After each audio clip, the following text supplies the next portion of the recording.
Базар Коргондо bir мектептин директору оронгон мектеп окуучуларын, оронгон кыздарды мектепке киргизбей коюптур деген bir кабар таркады. Бул жөнүндө оюмду билдирип кетем, бирок буга чейин бул мүмкүнчүлүктөн пайдаланып, исламдын кийинип жүрүү маданиятына болгон көз карашын, өзгөчө аялдардын кийинип жүрүү маданиятына болгон көз карашына кыскача токтолуп кетейин деп атам.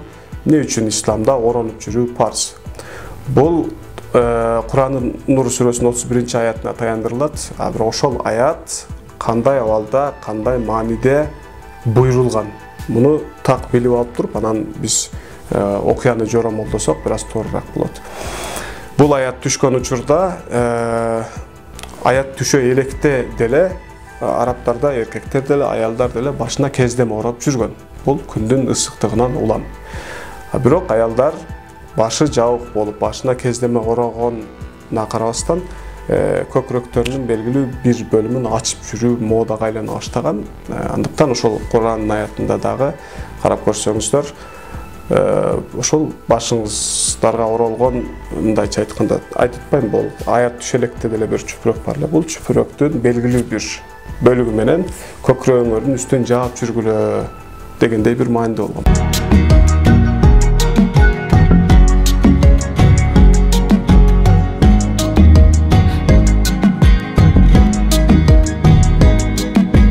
Деген сөз коомдук кандайдыр бир бузулуу бар, бейтартиптик бар, жана аялдын өзүнүн эркин сезүүсүнө кандайдыр бир доо кетип атат бул учурда.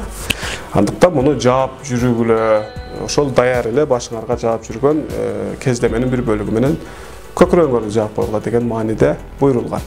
Демек, биз бүгүн муну кандай түшүнөбүз? Эгер бүгүн бизде дагы жоолук салынбай коюу, кандайдыр бир бузукулукка, кандайдыр бир коомдук бытырандылыкка, бейтартиптикке жана кыз келиндерибиздин өзүнүн коопсуз сезүүсүнө, эркин сезүүсүнө түздөн түз залакасы тийсе, жоолук салынбай койгону, түздөн түз биринчи кезектеги бул чоң коркунучка айланса, бул учурда салыныш керек жоолукту.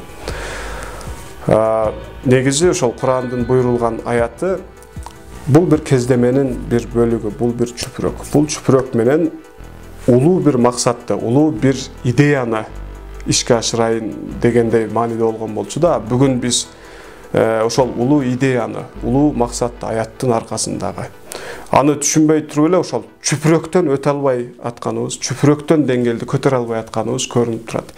Кече жакында Самара Каримованын директор болуп болбошуну өлкө боюнча талкууладык эле.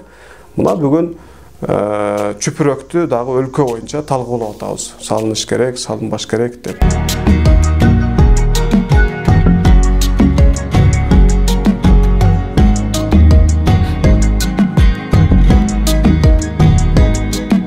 Негизи эле оронуп жүрүү максатка ылайык болуш үчүн мен айткан шарттардын жанында ичтен сыртты көздөй болууга тийиш болчу. Сырттан ичти көздөй эмес. Коомдо акыркы учурларда ошол оронуу кандайдыр модага айланып кеткендиги, бул оронууну өзүнүн исламдык терең маанисине, философиясына ылайыктуу кылып эмес, кандайдыр бир кайра өзгөчө болуп көрүнүү үчүн, кайра эле көңүл бурдуруу үчүн оронуп аткан учурлар деле кездешип калып атат. Ошол эле учурда оронгон кыздарыбыздын илим билимдик, аң сезимдик, адеп акылактык көрсөткүчтөрүндө эч кандай өзгөрүү болбогондугу да бир нааразылыкка себеп болуп атат. Мектептин директору дагы ушуга окшогон көз караштардан улам мектепке жана кыздарды киргизбейм деп чыкса керек. Башкача айтканда ушундай туура эмес. Көз караштын таралышына биз өзүбүз мусулмандар деле себеп болуп калып атабыз.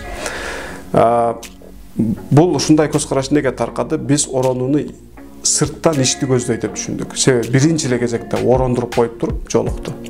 Анан адебин оңдойбуз, анан илим деңгээлин, билим деңгээлин көтөрөбүз, анан сезимин анан көтөрөбүз деп аракет кылдык. Бул коомдо оронгон кыздар тууралуу туура эмес, негативдүү бир көз караштын белгилүү катмарга сиңип кетишине себеп болду.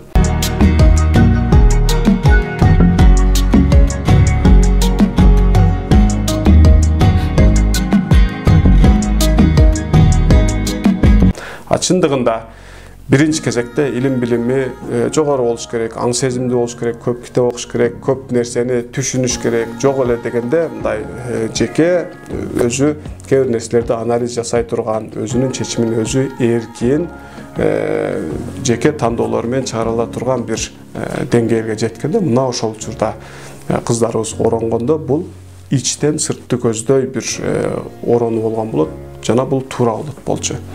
Оронууну, чүпүрөктү балким кыздардын өзүн эркин сезип жүрүүсүнө аял затынын өздөрүн бир мааниде ошол намысын сактап кала турган бир инструмент катары көрө турган болсок, мен буга кошулбайт элем. Аялдын өзүн эркин, барктуу жана намыстуу алып жүрүүсү үчүн эң маанилүү инструмент бардык эле адамда болгондой эле аялдарда дагы бул анын акыл эси жана аң сезимдүүлүгү болуп эсептелет.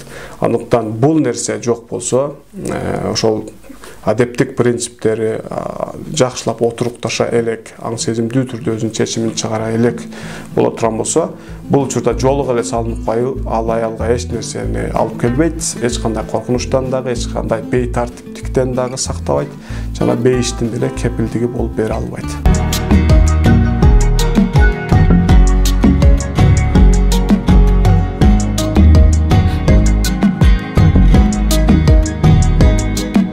Ошол мектепке киргизбей койгон директордуку дагы туура эмес, себеби жолуга эле салынып койсо ал кандайдыр бир радикалдык топтун мүчөсү же бир мектептин талаптарын орундата албай кала турган, сабактарын окубай кое турган бир тип болуп калбайт. Аны алар менен күрөшүү үчүн чындап эле мектептин директоруна жакпаса, кайра мектепке киргизип, түшүндүрүп, окутуп, кайра жакшылап адабиятты окутуш керек, кыргыз тилди окутуш керек, тарыхты окутуш керек балким.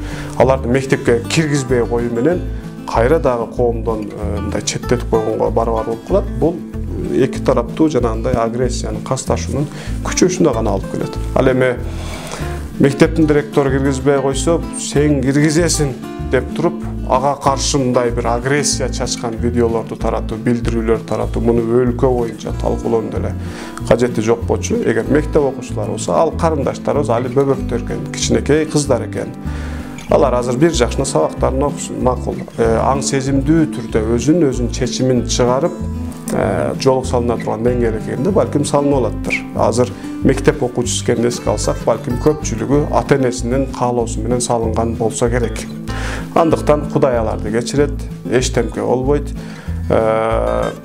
Бузукулуктун алдын алып, исламдын парзы деп кандайдыр бир өзүбүздүн ыйыгыбызга, биздин идеалыбызга кол салуу катары сыпаттоонун кереги жок. Алла Таала мээримдүү, ырайымдуу кечирет. Ал карындаштарыбызга жолук салындырып, анан алардын намысын коргогонду айтып чыккандын ордуна, балким биринчи кезекте аларга жаман көз менен карабаганды, аларга бир карындаш, өзүбүздүн бир үкөбүз катары караганды үйрөнүш керек, мындайча айтканда. Ошондо деле ал кыздар айтайын дегеним өзүн коопсуз сезет, эркин сезет, кандайдыр бир коркунучтан өзүн оолак сезет. Ал эми аяттын буйрулуу максатындагы айткан экинчи кандайдыр коомдук бузулууга деле түздөн түз түртүп атканына мен кошулбайт элем. Мени укканыңыздар үчүн чоң рахмат, аман болуңуздар, көрүшкөнчө.